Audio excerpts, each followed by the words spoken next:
Okay, and welcome to a Nioh New Game Plus Forging Guide. And I'm going to go over the things that you're going to need to know in order to prepare yourself for endgame.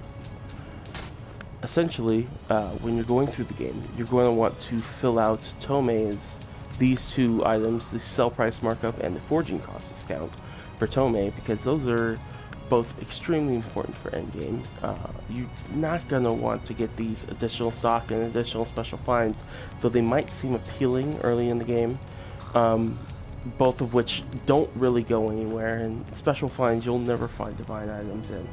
So they're dead ends, essentially. Once you do get Muramasa, you're obviously going to want to fill out these four.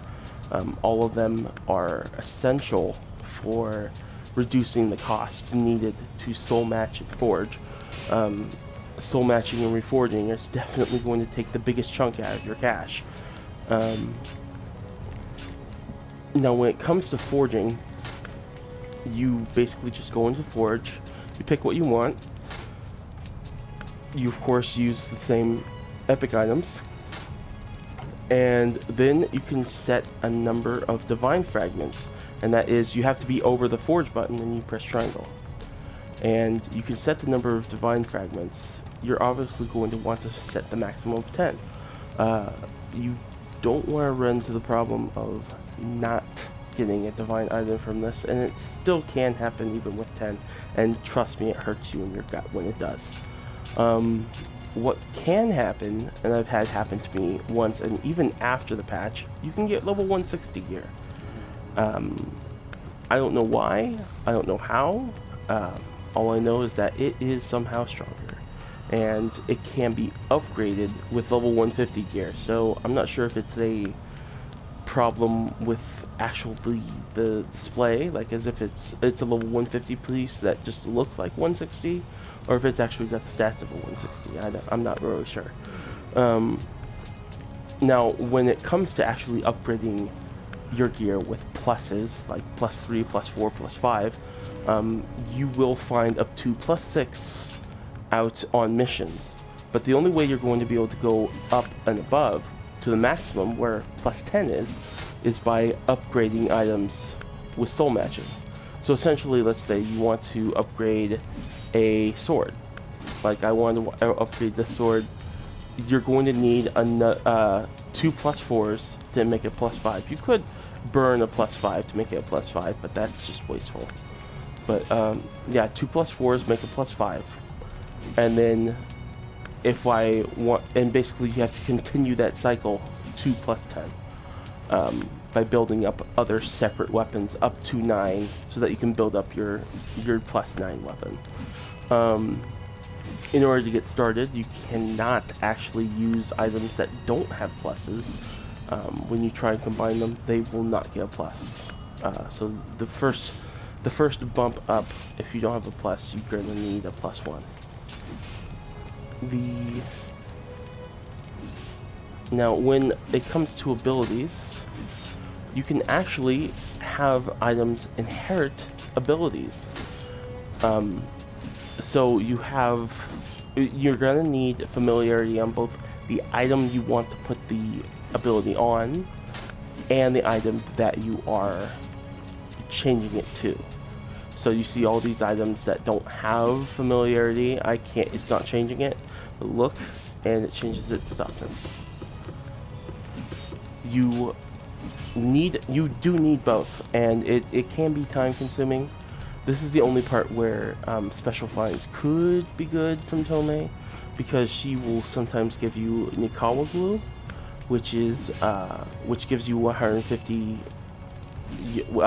familiarity for each use, and you can use that to very quickly build up the familiarity, or you can just run a regular high level mission, which will pretty much give you the familiarity needed as long as you're killing stuff.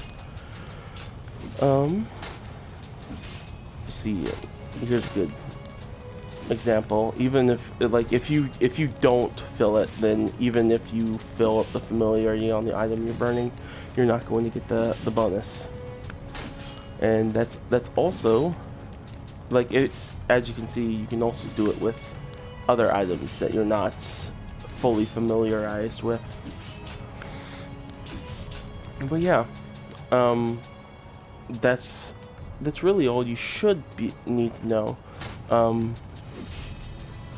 the now, if you get all the Magatamas, in terms of like the things that you can forge, you have to get the 5 Magatamas for Tome, and I'm sure you can find more videos online. I might post one later, but it would just be me explaining it again. The Magatamas of the Magatama of Fire. There's, I believe, 2 of them that are just from the missions, and then there's 3 that are hidden in other missions that are not just the end accomplishment reward item for it. And the items that you don't get from that Magatama fires, such as the Ogress Mask, these can drop from said bosses. Like if you had done the beta, you would have this Kabuto, but otherwise it can actually drop off the first boss, and such as the Ogress Mask can drop off Ogress. These items are, specifically the Ogress Mask is great, especially if you're trying to get the awesome fire build, the critical fire build.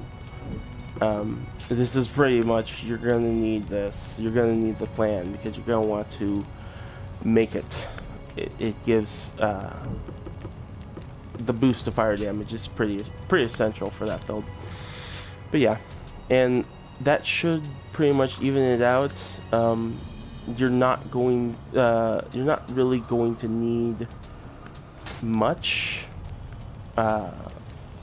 Like you'll get into it once you start actually plussing up your armor. It's going to be much easier to get into it.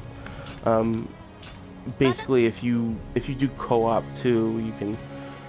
There will be more enemies when you do missions in co-op, because the game tries to make it harder. But in reality, all it's doing is giving you more fodder and more chances for divine items to pick up. So it's good to actually do like a full, like, going into a realm with a companion kind of thing going on. And yeah, that's it. That's all you need to know. If you have any questions, go ahead and post them. I might do a follow-up video if I got any of this information wrong, or I might post in the description, or pin your comment if it becomes something that desperately needs to be added. And yeah, have a nice Nioh day.